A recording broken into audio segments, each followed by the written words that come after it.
जय प्रभुपाद जय प्रभुपाद जय प्रभुपाद श्रील प्रभुपाद जय प्रभुपाद जय प्रभुपाद जय प्रभुपाद.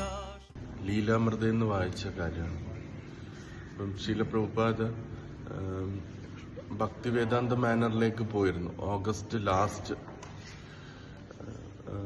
പ്രഭുപാദ് അവിടെ ഫസ്റ്റ് ഡേ വന്നിട്ട് ആ day full rest എടുക്കുകയായിരുന്നു.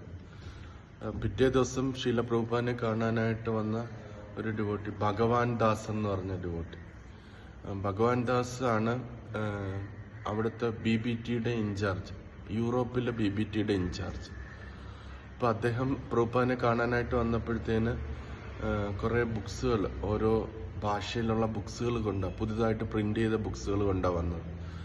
Italian Bhagavad Gita, Dutch Bhagavad Gita, French Bhagavad Gita, ഇതൊക്കെ കൊണ്ടിട്ടാണ് പ്രഭുപാദിനെ കാണാനായിട്ട് അദ്ദേഹം വന്നത്. അപ്പം ഇങ്ങനെ സംസാരിക്കുക. എന്നിട്ട് ഭഗവാൻ ദാസ് പറഞ്ഞു, ഇപ്പം അമേരിക്കയിൽ ഉള്ള ബുക്ക് വിതരണത്തെക്കാട്ടിലും യൂറോപ്പിൽ ബുക്ക് വിതരണം നല്ലപോലെ നടക്കുന്നുണ്ട് എന്ന് പറഞ്ഞു. പ്രഭുപാദ് തമാൽ കൃഷ്ണ മഹാരാജ് അടുത്തുണ്ടായിരുന്നു. പ്രഭുപാദ് ഇങ്ങനെ തമാൽ കൃഷ്ണ ഇത് കേട്ടോ എന്നിങ്ങനെ ചോദിച്ചു. പരസ്പരം എൻകറേജ് ചെയ്യാൻ വേണ്ടി പ്രഭുപാദ് ഇങ്ങനെ, കാരണം തമാൽ കൃഷ്ണ മഹാരാജും രാമേശ്വര മഹാരാജുമാണ് അമേരിക്കയിൽ ബുക്ക് വിതരണം ചെയ്യുന്നത്. അപ്പം അവർക്കൊരു എൻകറേജ്മെന്റ് കൊടുക്കാനായിട്ടാണ് യൂറോപ്പിലെ ബുക്ക് വിതരണം അമേരിക്കയിലേക്കാട്ടിലും കൂടിയെന്ന് പ്രഭുപാദ് ഇങ്ങനെ പറഞ്ഞു. എന്നിട്ട് അദ്ദേഹം ഭഗവാൻ ദാസ് ദൂരെ ഇരുന്നായിരുന്നു സംസാരിച്ചുകൊണ്ടിരുന്നത്. പ്രഭുപാദ് അടുത്ത് വരാനായിട്ട് പറഞ്ഞു. അടുത്ത് വരാൻ വന്നിട്ട് അടുത്ത് വന്നിരുന്നപ്പോഴത്തേന് പ്രഭുപാദ് തലയിൽ ഇങ്ങനെ പതുക്കെ പതുക്കെ തടവി. എന്നിട്ട് താങ്ക് യു വെരി മച്ച് എന്നിങ്ങനെ പറഞ്ഞു. എന്നിട്ട് പറയുമ്പോൾ തന്നെ പ്രഭുപാദിന്റെ കണ്ണിൽ നിന്ന് കണ്ണുനീര് വന്നുകൊണ്ടിരിക്കുകയായിരുന്നു. അപ്പൊ അതിൽ സത്സ്വരൂപ മഹാരാജ് പറയുന്ന, പ്രഭുപാദ് അവിടെ എന്തെങ്കിലും ഒരു നിർദ്ദേശം തരാനായിരുന്നില്ല പ്രഭുപാദ് അവരുമായിട്ട് ഇടപഴകിയത്.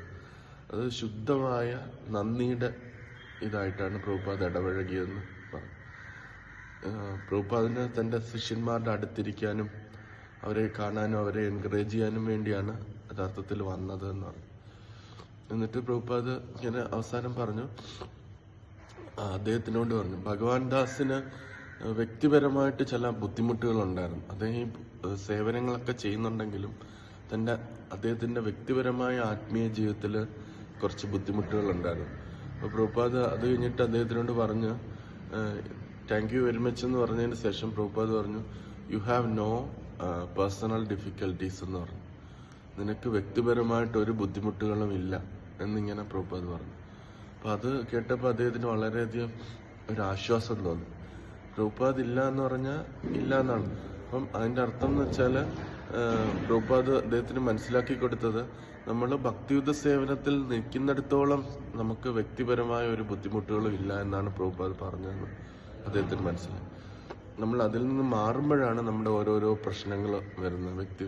ശാരീരികമായിട്ടും മാനസികമായിട്ടും മറ്റുള്ളവരുമായിട്ട് ഇടപഴകുമ്പോഴൊക്കെയുള്ള പ്രശ്നങ്ങൾ വന്നു ചേരുന്നത് നമ്മൾ ഭക്തിയുദ്ധ സേവനത്തിൽ നിന്ന് ഒഴിഞ്ഞു മാറി നിൽക്കുമ്പോഴാണ്. എത്രത്തോളം നമ്മൾ ഭക്തിയുദ്ധ സേവനത്തിൽ നിൽക്കുകയാണെങ്കിലും നമ്മൾക്ക് പേഴ്സണലി ഒരു പ്രശ്നം ഉണ്ടാവുന്നില്ല എന്നുള്ള കാര്യം പ്രഭുപാദ് ഇങ്ങനെ പറഞ്ഞു. എന്നിട്ട് പ്രഭുപാദ് അധികമൊന്നും സംസാരിക്കുന്നില്ല, ഇത്രയൊക്കെ സംസാരിക്കുന്നു. പക്ഷെ അദ്ദേഹത്തിന് പൂർണ്ണമായിട്ട് തൃപ്തിയായി. ഭഗവാൻ ദാസ് തനിക്ക് കേൾക്കാൻ ആഗ്രഹിച്ച കാര്യങ്ങൾ പ്രഭുപാദ് പറഞ്ഞു. എന്നിട്ട് പോകുന്നതിന് മുമ്പ് പ്രഭുപാദ് ഇങ്ങനെ പറഞ്ഞു, പ്രൊഡ്യൂസ് ദീസ് ബുക്സ്, ഈ ബുക്സുകൾ വീണ്ടും വീണ്ടും പ്രിന്റ് ചെയ്യുക. This is the pure mercy of my guru Maharaj, എന്റെ ആധ്യാത്മിക ഗുരുവിന്റെ കാരുണ്യം മാത്രമാണ് ഈ ബുക്സുകൾ എന്ന് പറഞ്ഞു. എന്നിട്ട് പ്രഭുപാദ് പറഞ്ഞു, ഈ റീസെന്റ് ചരിത്രത്തില് ഒരു ഓതേഴ്സും ഇത്രയധികം ബുക്സ് എഴുതിയിട്ടില്ല. എന്നിട്ട് എക്സാമ്പിൾ പറഞ്ഞത് ഡെൽട്ടണ്, ഷേക്സ്പിയർ, അവരുടെയൊക്കെ എക്സാമ്പിൾ പ്രഭുപാദ് പറഞ്ഞു. അവരാരും ഇത്രയും ബുക്സുകൾ എഴുതിയിട്ടില്ല. മാത്രമല്ല അവരുടെ ബുക്കുകളൊന്നും ഇങ്ങനെ ആൾക്കാർ വാങ്ങിച്ച് അത് വായിച്ച് അത് അപ്രീഷിയേറ്റ് ചെയ്യുന്നില്ല. ഇത്രയും പ്രാധാന്യമാണ് ഈ ബുക്സുകൾക്ക് എന്ന് ശ്രീല പ്രഭുപാദ് പറഞ്ഞു.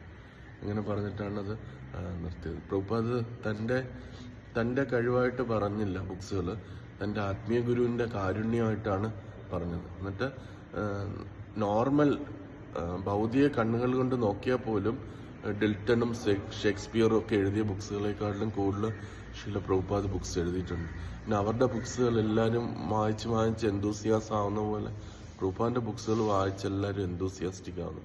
അപ്പം അത്രയും പ്രാധാന്യം ബുക്സുകളുണ്ട് എന്ന് അവസാന കാലഘട്ടത്തിൽ പ്രഭുപാദ് നമുക്ക് മനസ്സിലാക്കി തന്നു.